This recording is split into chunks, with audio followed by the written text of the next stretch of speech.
Olha, me preparar para fazer esse vídeo, assim, me fez muito bem. E eu explico por quê.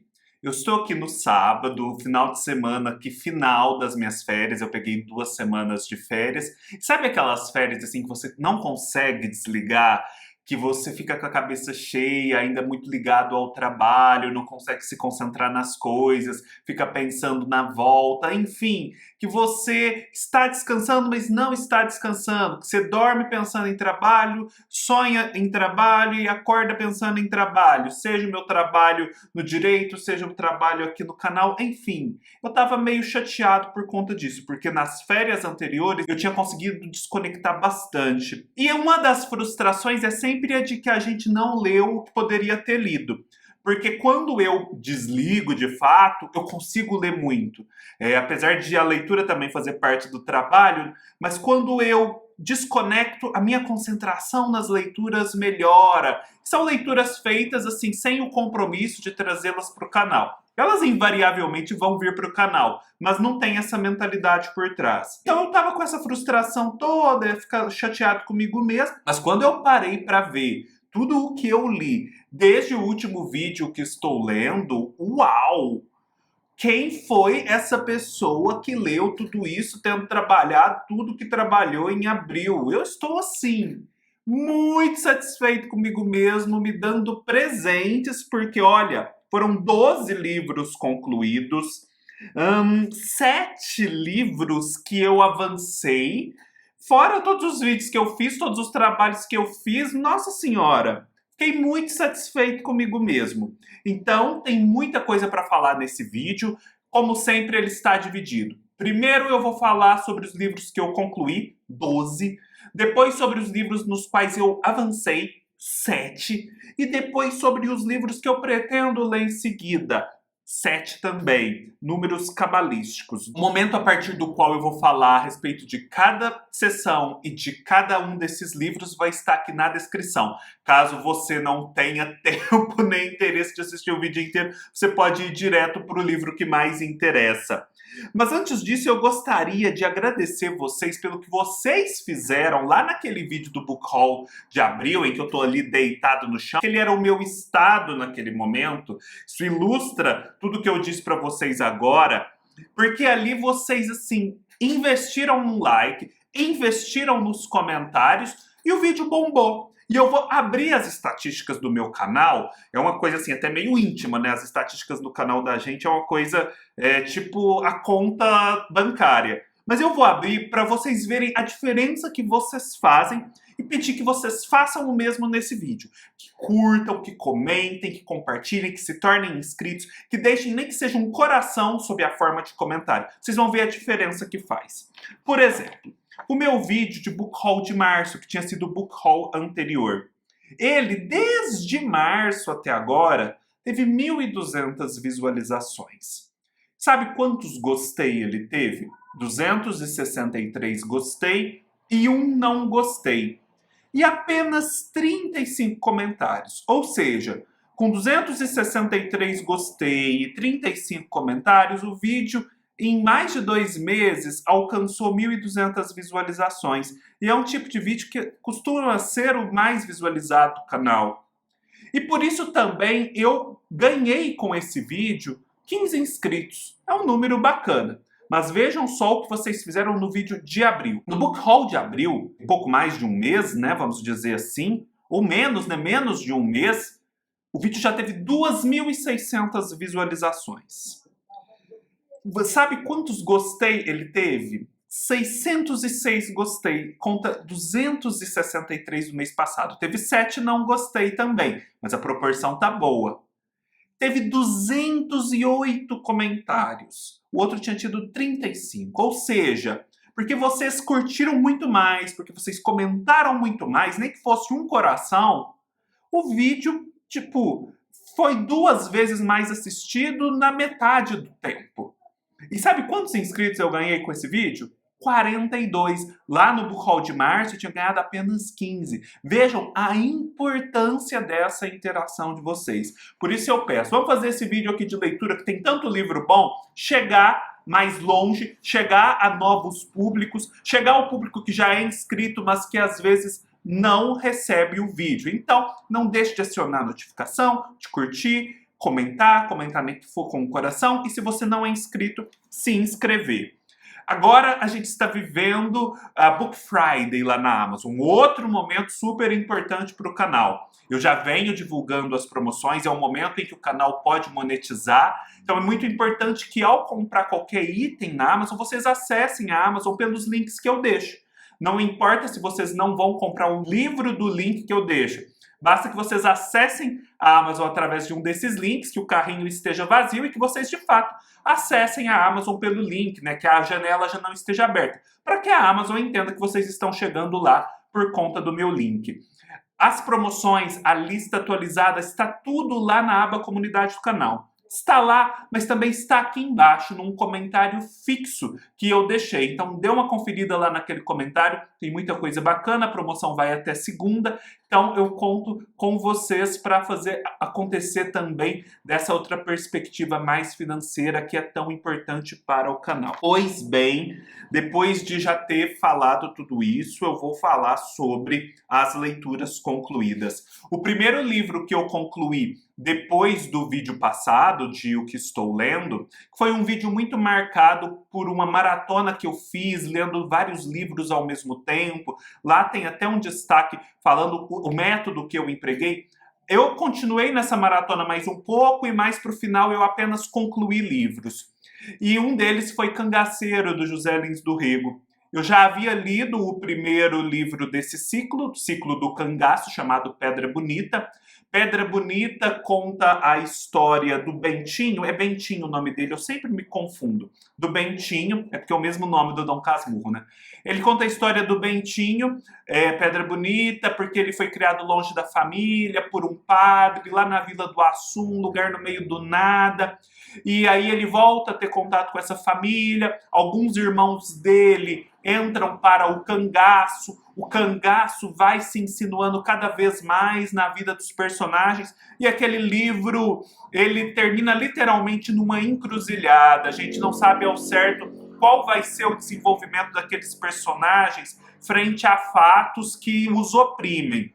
E aqui a gente já acompanha uma realidade em que o Bentinho tem que lidar mais concretamente com essa condição de irmão de cangaceiros, porque dois irmãos dele estão no cangaço e um deles, o Aparício, é o grande líder, algo como o Lampião foi na sua época. E assim, se você é irmão de cangaceiro, sua vida está toda comprometida, porque o Estado vai contra você. As pessoas têm medo de você, seja por conta do cangaço, seja por conta da repressão do Estado, e pode ser que você seja obrigado a se juntar ao cangaço e viver uma vida de violência. O Bentinho tenta viver de um modo diferente, viver ao lado da mãe, mas isso é muito difícil, a gente acompanha isso aqui. É um livro de muita espera. É um livro em que há muita expectativa, um remoer constante da expectativa, do medo, em que os dias vão passando arrastados. Então isso acaba se refletindo um pouco no estilo.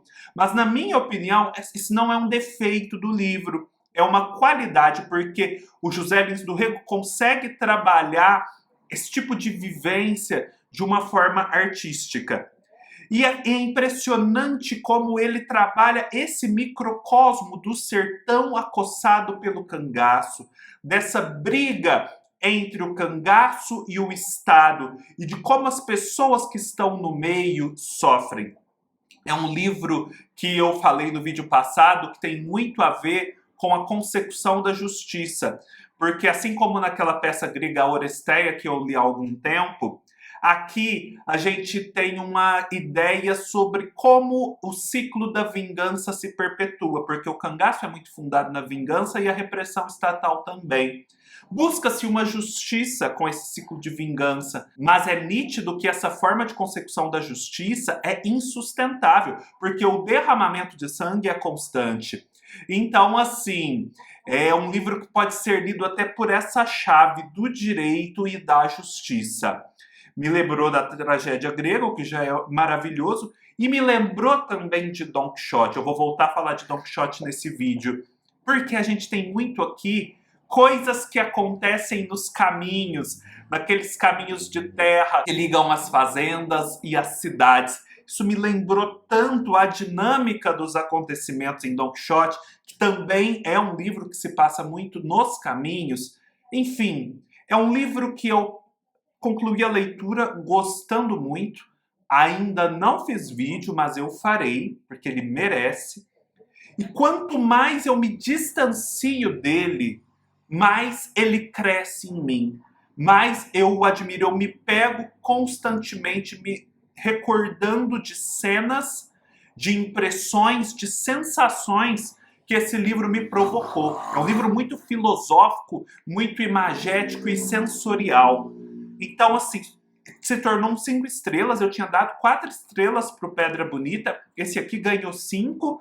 E olha, eu não imaginava isso, mas a depender das minhas futuras leituras, pode muito bem ser que ele entre no meu top 10 do ano de 2023. Então, fica a dica, Cangaceiros, do José Lins do Rego. Depois eu li este livro, para o qual já há vídeo aqui no canal, que foi uma experiência incrível. A Virada de Tia Anastácia, do Antônio Sampaio Dória.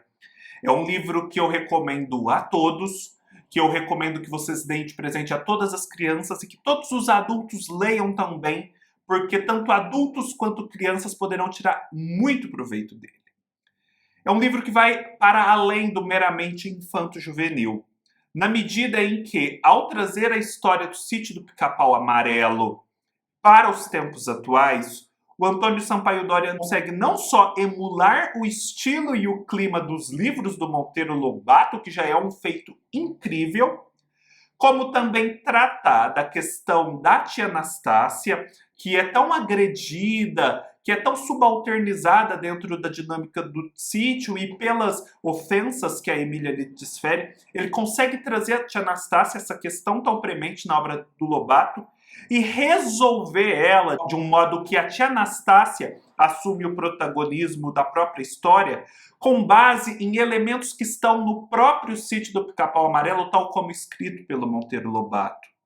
É um livro que é ao mesmo tempo sério, reflexivo, tem aquela diversão e o senso de aventura do sítio, e que assim tem um insight para resolver essa questão da tia Anastácia, dela assumir o protagonismo da própria história, que é um insight assim genial e que ilumina a história do Brasil e a nossa relação com esse tema do racismo, do antirracismo, da história brasileira, da nossa formação. Por isso eu sou tão efusivo ao comentar e elogiar esse livro.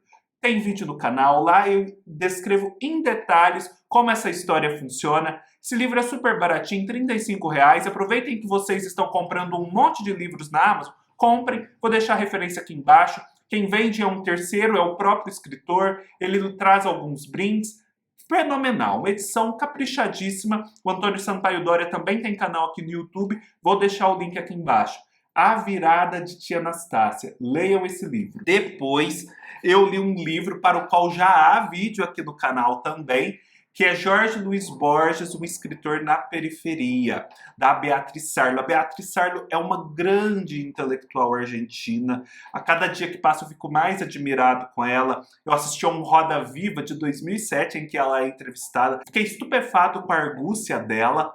E assim, esse livro é genial na medida em que oferece uma leitura e uma perspectiva sobre a obra de Borges que é muito adequada, mas não é óbvia. Por quê? Porque o Borges tem uma literatura considerada muito cosmopolita, e de fato ela é cosmopolita, universal.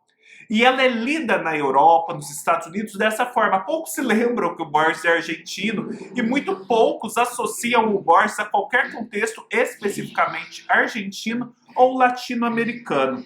Mas a verdade é que o Borges constrói essa obra universal justamente a partir da resposta que ele precisa dar à pergunta: o que é ser um escritor latino-americano? E assim, é impressionante como dessa resposta que é tão específica, ele vai construindo uma relação toda própria com a realidade local e chegando a uma obra que é universal, mas é um universal que ele alcança a partir dessa pergunta sobre o local. E é meio que uma constatação sobre algo que é universal na literatura, que também, apesar de universal, só poderia ser atingida a partir dessa situação específica do Borges. É genial a argumentação, é muito clara e faz você ver como até a forma literária na literatura tem sempre tudo a ver com a realidade, não é uma coisa desconectada. O fato de que o Borges escolheu escrever contos, que ele escolheu escrever literatura fantástica, que ele é obcecado com sistemas, com labirintos, com as convenções, o absurdo que se atinge com as convenções, tudo isso tem ecos universais, mas também tem profunda relação com a sua vivência enquanto um escritor argentino. Tem vídeo aqui no canal, vou deixar o link aqui embaixo também do livro, que vale muito a pena, é claríssimo, é uma introdução gigante à obra do Borges, e tem texto no blog. O blog está ativo novamente, vou deixar o link aqui embaixo, tem muita coisa boa lá, inclusive um texto sobre esse livro. Depois eu li Édipo em Tebas, para me preparar para o vídeo que já está lá no Clube de Leitura de Contos, Novelas e Peças de Teatro do canal. Édipo em Tebas é um grande estudo do classicista Bernard Knox a respeito de Édipo Rei, do Sófocles. Ele vai querer meio que distanciar o Édipo Rei de duas grandes leituras que o marcam. A leitura feita por Aristóteles na Poética e a leitura mais recente feita pelo Freud para desenvolver o conceito do complexo de Édipo. Ele vai querer olhar para o texto do Sófocles e comparar a linguagem do Sófocles com a linguagem técnica que vinha sendo desenvolvida nas diversas ciências que tinham seu apogeu na Atenas do século V, que é quando o Édipo Rei surge. Então ele tem uma proposta. Édipo Rei é muito mais do que a dramatização de um mito grego. Édipo Rei é a encarnação nessa peça do espírito da Atenas na qual Sófocles vive, do homem ateniense e da humanidade naquele momento. E é uma forma que o Sófocles tem para confrontar os seus contemporâneos sobre os limites, os acertos e os erros que decorrem desse arranjo de coisas, desse desenvolvimento da humanidade. Falando assim, parece tudo muito cabeção, tudo muito erudito, mas a verdade é que, assim como o livro da Beatriz Sarlo, o Bernard Knox tem uma argumentação muito clara, muito persuasiva e envolvente. É gratificante acompanhar o argumento dele do começo ao fim. E eu li, na sequência, reli, acho que pela terceira e quarta vez, o Édipo Rei do próprio Sófocles. Foi tão gostoso porque eu não li nessa edição, apesar de já ter feito uma leitura anterior nessa edição. Eu li naquela do teatro grego, que tem o ciclo tebano completo. Acho até que ela está em promoção agora. Eu fui me deparando com as minhas anotações do passado, de 2019, e era muito bacana, porque assim, tinha trechos que eu ficava com a dúvida. Nossa, isso me chamou atenção, tô com essa dúvida. Aí eu passava a página, tava lá a minha anotação de 2019. O que é tal coisa? Estou com dúvida. Impressionante, foi um diálogo comigo mesmo. E Édipo Rei é essa peça central da literatura. Eu cronometrei a leitura. Você consegue ler Édipo Rei tipo em 2 horas. Gente, em 2 horas você se põe a par do que há de mais essencial na cultura ocidental. O custo-benefício é altíssimo, por isso que eu fico lá no clube pregando a palavra da leitura de contos, novelas e peças de teatro, porque o custo-benefício é muito alto. Então, deixo o convite para vocês lerem Édipo, para vocês aderirem ao clube, é muito gostoso. Agora a gente tem um grupo no Telegram, a gente pode estar mais perto. E a gente já leu tanta coisa, quem assina agora tem acesso aos conteúdos passados, são só R$ 21, vocês já estão aí comprando um monte de coisa na Amazon, separem R$ 21 para participarem do clube, vocês podem sair quando quiserem, não tem uma fixação, não tem multa, não tem nada. E você tem acesso aos conteúdos passados, inclusive o meu vídeo sobre Édipo Rei, que tem, sei lá, uns 50 minutos. Não deixem de conferir. Você pode ter uma noção de como é esse processo, lendo também o texto que eu escrevi para Édipo Rei e Édipo em Tebas lá no blog do canal. Vou deixar aqui embaixo. É um texto mais específico que o vídeo, porque lá eu trato só do Édipo Rei como lido pelo Édipo em Tebas. E no vídeo eu expando para outras coisas.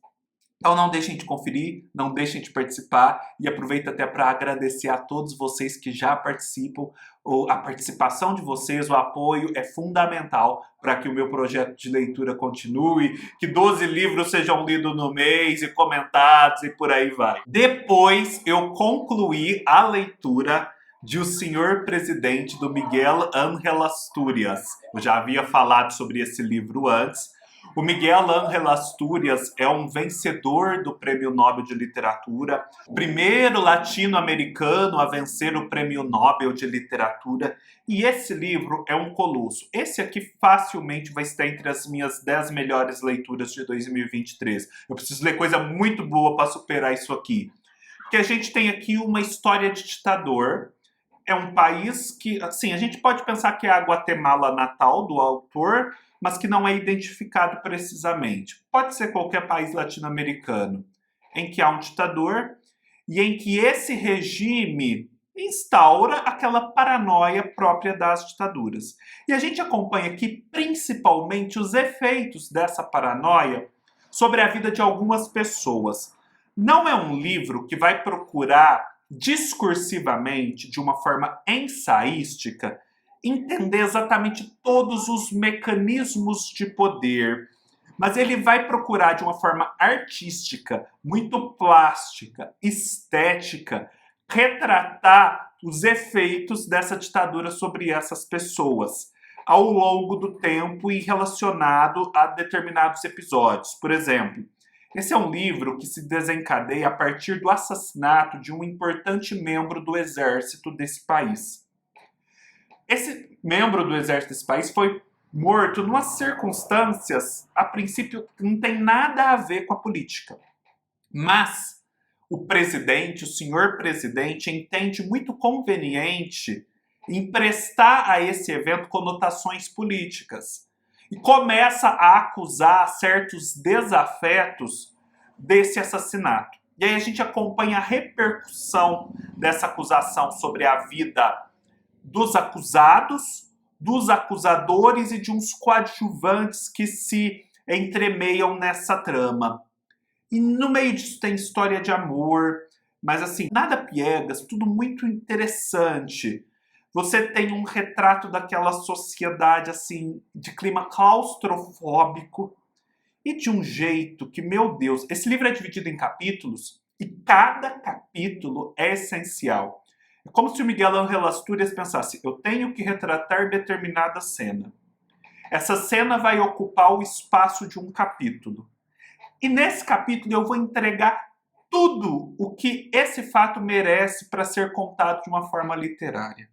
Então é como se cada capítulo fosse um quadro, uma obra-prima das artes plásticas, na qual o Miguel Ángel Astúrias se esmerou ao máximo. Então não tem nada que sobra, não tem nada que é banal nesse livro, é tudo muito essencial e de altíssimo nível. Obviamente eu vou fazer um vídeo para ele aqui no canal, mas desde logo deixo a dica.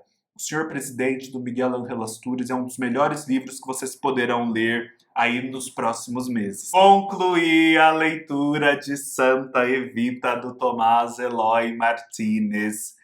Este é um livro que prova a necessidade histórica do realismo mágico na literatura latino-americana. O Gabi dizia, né, que só o realismo mágico poderia dar conta das especificidades da realidade latino-americana, e esse livro prova isso. Ele se baseia em fatos reais.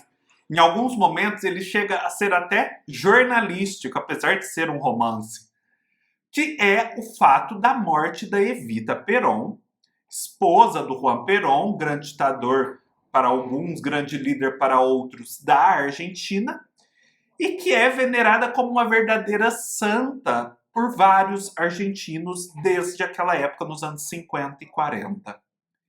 E aqui a gente tem o que aconteceu a Evita depois que ela morreu, porque a Evita tem uma vida. E tem uma outra vida, que é a vida do seu corpo, quase tão extensa quanto a da própria Evita, que morreu muito jovem. Por quê? Porque quando ela morre, o Perón está no poder e ela é adorada, então ele manda ela ser embalsamada. É um cientista espanhol que começa, o Pedro Ara, a embalsamá-la. E ele fica 3 anos embalsamando a mulher para ficar perfeito. Só que nesse prazo, nesse intervalo, o Perón cai do poder e os militares assumem. E esse corpo está lá, insepulto. E esse corpo se torna uma questão de Estado. Por quê? Porque o pessoal sabe que a Evita ainda não foi sepultada. Se eles consumirem com esse corpo, sei lá, carbonizá-lo, qualquer coisa desse tipo, e o povo ficar sabendo, vai ser uma revolta tão grande que vai desestabilizar o novo regime. Ao mesmo tempo, se eles simplesmente sepultarem esse corpo e dizerem, não, o corpo está lá no tal cemitério, isso vai gerar uma onda de peregrinações e vai ser um fator que vai desencadear uma nova chama dentro do peronismo. Então, não se sabe o que fazer com o corpo da Evita. Tudo o que se faz com ele é politicamente consequente e politicamente desestabilizador para o novo regime. Então eles decidem ficar tocando de roda, mandando esse corpo da Evita de um lado para o outro, de forma secreta. Só que assim, é estranhíssimo. Os militares, todo mundo que se envolve com esse corpo, começa a dar uma pirada. Isso foi na realidade. O Muri Koenig, que é o principal aqui, e nisso também ele se torna o grande personagem do livro, ele vai enlouquecendo, a vida dele vai se tornando uma ruína, porque ele vai se apaixonando por essa Evita, por esse corpo, tendo uma relação de proteção meio obsessiva, estranhíssima. E a vida pessoal e a carreira dele vão indo para as cucuias. Esse corpo, ele engendra eventos estranhos. Eles estão lá, guardando o corpo no lugar mais secreto. Pensam que é secreto. Mas quando vão ver, tem velas e flores do lado e ninguém sabe como aquilo chegou lá. Entendem isso como um sinal de alerta e daí já levam o corpo para outro lugar. Eu sei que no final existem mais 3 cópias desse corpo que são idênticas. O corpo embalsamado, que reflete umas luzes, porque tem tanto agente químico que ele tem uma coloração azulada, que também cria uma aura mística em torno dele. Eles começam a dividir esses corpos e mandar para o mundo. Dividir assim, né? Não em partes, né? Mas separar um dos outros e mandar para diversos lugares do mundo. E no final você não sabe onde eles estão, se é que eles estão lá. E só muitos anos depois, por conta até da literatura, a Argentina passa a falar de novo do corpo da Evita e a procurar onde ele está. E o Tomás Eloy Martínez vai trazer muito disso, muito dessa investigação. E como o Tomás Eloy Martínez é um grande estudioso do Borges, a questão da verossimilhança aqui fica toda bagunçada. No final você não sabe o que é, de fato, realidade que ele está contando jornalisticamente e o que é invenção dele, porque existe toda uma dramatização. Essa personagem do Muri Koenig, por exemplo, é muito bem desenvolvida. Então é um livro extraordinário. Esse livro vai me levar a ler vários outros livros. No vídeo que eu fizer sobre ele, eu vou explicar essa linha, esse fio que foi se estabelecendo em detalhes. Mas deixo a dica, ele voltou a ser publicado pela Companhia das Letras, está acessível, vou deixar o link aqui embaixo. E existe uma série na Star+, vou deixar o link para o trailer aqui, e o link para uma pequena entrevistinha da Salma Hayek a respeito. Porque a Salma Hayek, né, que fez a Frida, é ela quem produz essa série da Star+, que é uma super produção, eu tô super afim de ver. Santa Evita, uma dica preciosa. Depois eu concluí a leitura desse livro aqui, A Tirania das Moscas, da Elaine Vilar Madruga, uma escritora cubana muito jovem. É um livro assim que vai tratar de um favorito de um ditador. Não se fala que é Fidel Castro, que a ditadura é Cuba, mas enfim, essa leitura pode ser feita por conta da nacionalidade da escritora. E ele é alguém que devota a vida inteira dele ao regime, a agradar esse ditador, que é o Bigode, eles chamam ele de Bigode. E ele, assim, meio que até negligencia a vida doméstica por conta disso. E dá a entender que por conta dessa negligência, os filhos até que conseguem viver uma vida mais ou menos tranquila. Porque talvez toda a violência, toda a maldade do pai se esgota nos assuntos profissionais. A gente vai entender isso depois. E esses filhos são estranhos. A gente tem a Cassandra, que narra boa parte do livro, que é uma menina assim, a mais velha, que ela tem um interesse, uma obsessão por objetos, uma obsessão que vai se tornando quase sexual por objetos.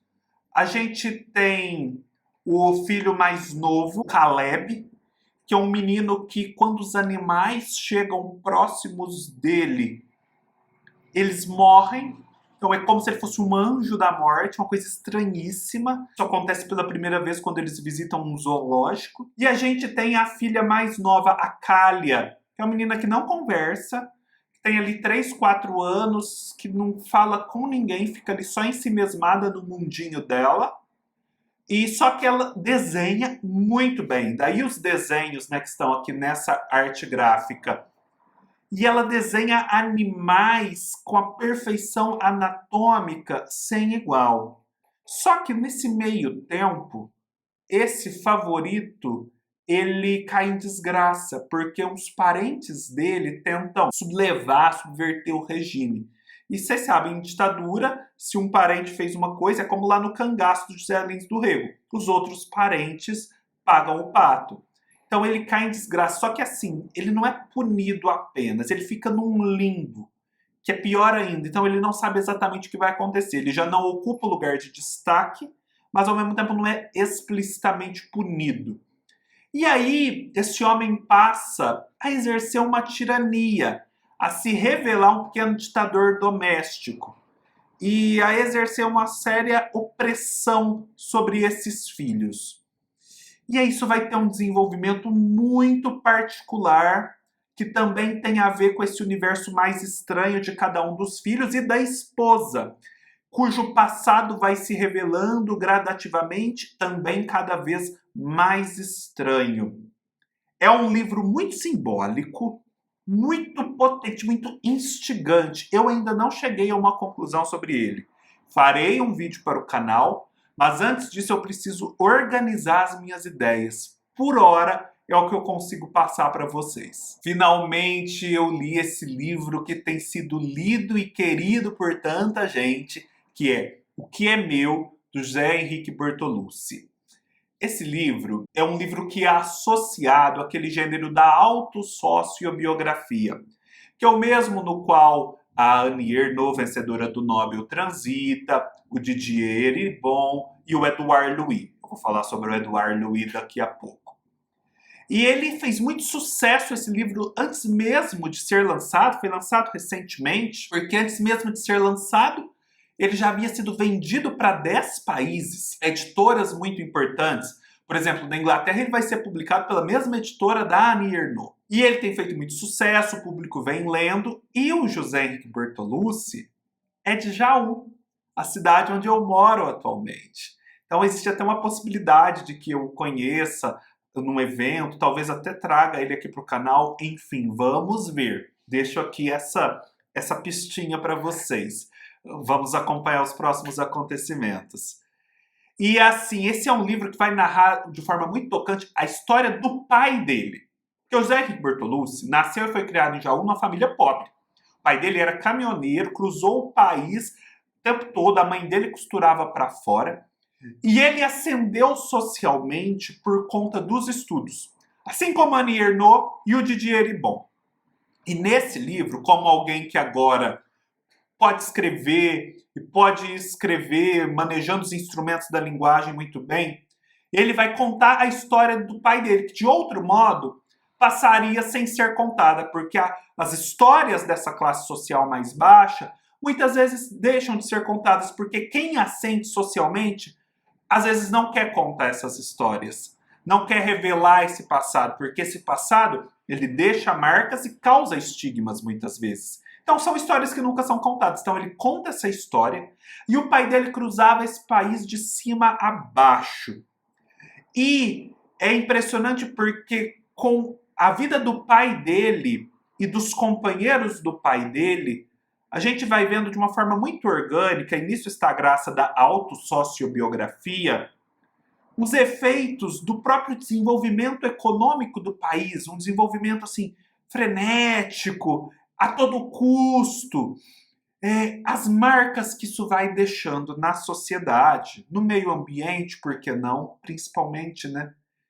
E o pai dele, a vida do pai dele vira um espelho, porque daí não é só a vida do pai dele enquanto caminhoneiro que é contada. É a vida do pai dele nos anos mais recentes enfrentando um câncer. E toda a vivência que a família passa a ter de descobrir essa doença, de lidar com médicos, as dificuldades.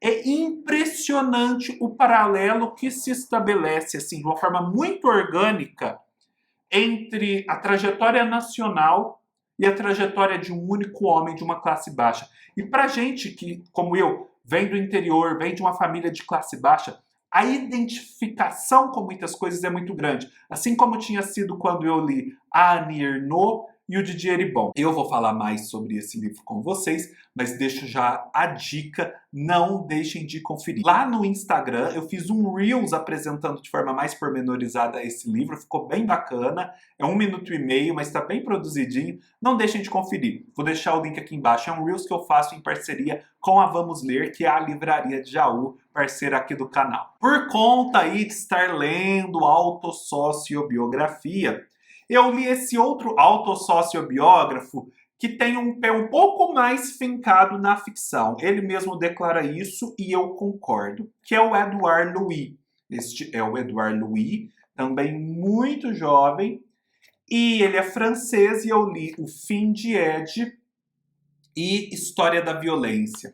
O Edouard Louis também vem de uma família pobre da França, do norte da França, de um povoado, ou seja, do interior, e ascende socialmente pela via dos estudos.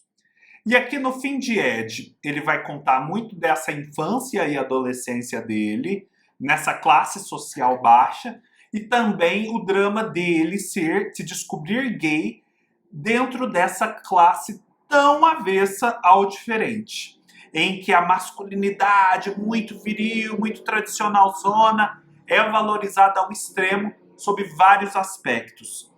É um livro que eu adorei, não só pelo que ele traz de revelação, é um livro em que o escritor se expõe a sua família, assim, de um modo arqueológico, mas a forma como ele vai reproduzindo as falas do pessoal da família dele, daquela região, falas que ainda o marcam, mas das quais ele tenta se distanciar porque ele ascendeu socialmente de classe, é impagável. Olha, é difícil, se você também vem de uma classe baixa e do interior, não se identificar com o modo de falar e com a visão de mundo que está por trás desse modo de falar que o Edouard Louis reproduz aqui. O livro é impagável só por isso, mas também tem todos os outros ótimos aspectos. Eu não leio francês, não posso dizer se a tradução é boa ou não no sentido da fidelidade. Mas já deixo desde logo os meus parabéns para Francesca Angiolillo, que é a tradutora dos 2 livros, porque a forma como ela conseguiu trazer para o português e fazer acontecer em português a linguagem do interior e de uma classe baixa é primorosa. Eu que venho dessa classe posso dizer que é exatamente isso, que a tradutora foi muito, muito feliz nas escolhas que fez. E depois a gente tem a história da violência, um livro em que ele já se encontra em Paris, em que ele acaba de escrever O Fim de Ed, ele já é muito amigo do Didier Eribon, tem um vídeo aqui para um livro do Didier Eribon no canal, só que daí numa noite de Natal, ele tá voltando para casa no meio da madrugada, encontra um cara, esse cara tem uma ascendência ali do norte da África, magrebina que eles falam. Tem toda uma discussão se ele é magrebino ou não, mas enfim, do norte da África. Vocês vão entender o que eu quero dizer com magrebino. E aí ele tem uma relação sexual com ele, eles se encontram, é aquela coisa toda, só que no meio do caminho, no apartamento do Edouard Louis, o cara decide assaltá-lo. E a esse assalto segue-se um estupro. E assim, é muito pesado o livro, que ele vai relatando tudo isso. Ele usa uma estratégia em que ele contou para a irmã o que aconteceu, e a irmã, que é lá daquela classe social mais baixa, que tem todo um modo particular de falar, está recontando para o marido a história e ele fica escutando o que ela está recontando. É a estratégia de narrativa que ele utiliza aqui. Mas tem um clima de romance policial, porque a coisa vai se desenvolvendo, a princípio como romance, como um encontro sexual casual, e você não sabe exatamente como aquilo vai virar o crime. Você sabe o que vai ser um crime, mas você não sabe exatamente como a dinâmica, e fica aquela curiosidade. E depois a curiosidade que ele vai entremeando pelo after-crime, né? Pelas repercussões, pelo modo como ele lidou com isso. Muito bom mesmo, muito pesado, mas muito valioso, e também traz um pouco dessa história da classe social de origem, na medida em que é a irmã que está contando, e ela imprime observações que são dessa classe social de origem. Fenomenal, vale muito a pena. E eu li, aí é o 12º livro desse ciclo, esse livro de poesias fenomenal. Comprem esse livro, baratinho, R$10 na Amazon. Vou deixar o link aqui embaixo. Eu consegui ler um livro de poesia. Eu nem sei a última vez em que eu li um livro de poesia. Eu voltei a ler. Sísifo desce a montanha, do Afonso Romano de Santana. Eu vou fazer um vídeo só para esse livro. Mas posso adiantar que é uma poesia da maior sofisticação, ao mesmo tempo da maior inteligibilidade, que tem um clima, assim, apaziguador, te dá um conforto enquanto ser humano. Sabe por quê? Eu vou ler para vocês a epígrafe. A epígrafe é da Clarice Lispector, que foi amiga do Afonso Romano de Santana. A gradual desheroização de si mesmo é o verdadeiro trabalho que se elabora sob o aparente trabalho. O que a Clarice quer dizer com esse termo difícil, né? Desheroização. Ela parte de um pressuposto de que a gente se move no mundo como heróis, como Sísifo, né? Querendo fazer o impossível, alcançar conquistas muito elevadas, ter uma intervenção no mundo fenomenal. Mas a verdade é que isso nos torna pesados. É um peso difícil de carregar nas costas, como a pedra do Sísifo. E isso vai cobrando da nossa saúde, a gente faz opções malogradas por conta desse espírito heróico. E, na verdade, talvez o amadurecimento, o que vai vindo com os anos, é justamente a perspectiva de que não precisamos ser heróis, de que o valor da vida está na simplicidade também. E isso é o que vai trazendo a felicidade. E talvez justamente nesse espaço mais amplo do não ser herói, feitos heróicos consigam ser perpetrados. Justamente porque agora há uma leveza que permite um gesto mais eloquente, mais avançado. Essa é a tônica do livro. Mas, óbvio, isso vai se desdobrando sob variadas formas. O Afonso Romano de Santana consegue fazer poesia a partir de temas contemporâneos, de notícias, de pessoas às quais ele acompanha. Há muito da vida doméstica, a questão da mortalidade, da grandeza do mundo, lugares que ele visita. É difícil explicar. No vídeo eu vou tentar, mas por hora já posso dar a dica. Esse livro é fenomenal, não deixem passar essa oportunidade, me fez voltar a ler poesia, vocês sabem que eu sempre estou prometendo e nunca entregando isso. Finalmente eu posso entregar uma leitura concluída. Ufa, ufa, ufa! Esses foram os livros que eu concluí a leitura. Agora eu vou falar para vocês que ainda estão aí, espero, sobre os livros que eu estou lendo. Eu estou lendo, antes de dormir, esse livro maravilhoso do Carlos Drummond de Andrade. Gente, isso aqui é uma seleção que a editora Record fez de todos os textos e poemas e crônicas e ensaios que o Drummond escreveu sobre animais. E é impressionante a quantidade de textos que o Drummond escreveu sobre os animais. O que já revela pelo recorte, olha, o Drummond foi elefante, uma faceta muito particular da sua obra. Esses textos são lindos, são emocionantes e ao mesmo tempo te faz ir se aproximando da prosa e da poesia do Drummond. Eu leio antes de dormir, é uma delícia, só que tem um problema. Que é cheio de história do Drummond perdendo o gato, perdendo o cachorro e o gato que foge, ninguém encontra. O que eu já tive de pesadelo em perder a minha gata depois de ler esse livro, não está escrito. Mas não se deixem deter por isso, que o livro é excelente. A prosa do Drummond, uau! A prosa do Drummond não tem igual, gente. É difícil escrever como ele escreve prosa. Se a poesia já é genial, a prosa poderia não ser, mas a prosa dele é tão genial quanto a poesia. Então vale muito a pena. É um livro todo ilustrado, é uma delícia. Ele está em promoção na Amazon, acho que 45% de desconto. Deixo a dica. Olha essa capa, que coisa mais linda. Eu estou aqui na página 97. Vou começar a ler um poema sobre um cavalo. Já passei pelo rinoceronte, já passei pelo gato, pelo cachorro, pelos passarinhos. Nossa, tem um poema do passarinho do Ben-TV. Lindo, lindo, lindo. Eu avancei um capítulo nas aulas de literatura do Cortázar. Eu li o capítulo 4, que trata do conto realista. O Cortázar vinha falando sobre o conto fantástico, algumas características do conto fantástico, e agora ele falou sobre o conto realista. Quando eu concluir a leitura desse livro, eu vou fazer um vídeo aqui no canal tentando passar todas essas lições para vocês também, já que esse é um livro difícil de se encontrar hoje em dia.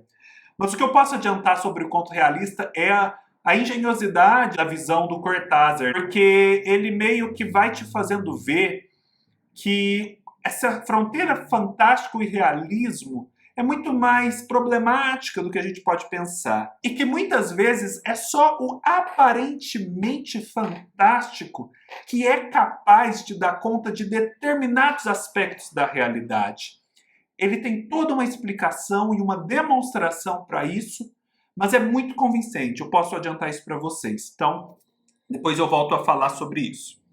Eu avancei na leitura desse livro aqui, que é O Teatro do Absurdo, do Martin Nestlin. Estou lendo esse livro para a leitura do mês do clube do canal. A gente está lendo Esperando Godot, do Beckett, e este é um livro importantíssimo para a compreensão da obra de Beckett. Renovo o meu convite. Venha participar do clube, o link está aqui embaixo. E esse livro mostra, ele é o livro que cria o conceito do teatro do absurdo, como a crítica literária pode ser algo que descobre muito mais do que um aspecto da literatura, mas um movimento de época da cultura da humanidade, questões existenciais que estão pulsando por toda parte e que calham de aparecer na obra de determinados escritores.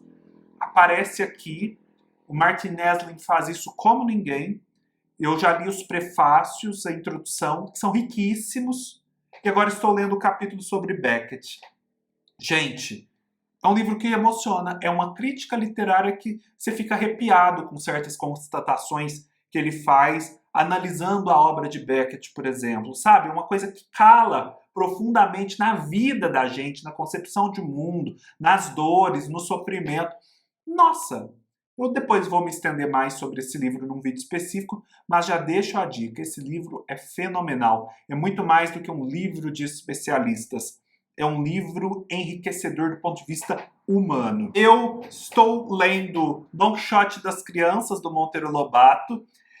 Eu fiz um projeto aqui no canal, vou deixar o link aqui embaixo da playlist, em que eu li todo o Don Quixote, acho que foi em 2020 ou 2019. E agora eu quero me reaproximar do Don Quixote, porque naquele momento eu não gostei tanto.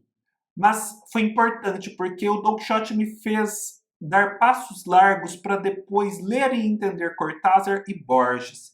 E agora, tendo lido e entendido mais do Cortázar e do Borges, eu acho que eu vou chegar ao Don Quixote de um modo diferente. Don Quixote das Crianças é o livro do Monteiro Lobato que eu ainda não li, que vai tratar do Don Quixote. E é uma forma que eu estou adotando para me reaproximar do tema. Eu quero ler esse livro. Depois eu quero ler aquele livro que eu já mostrei para vocês, do Nabokov, Lições sobre o Quixote, e reassistir aos meus vídeos.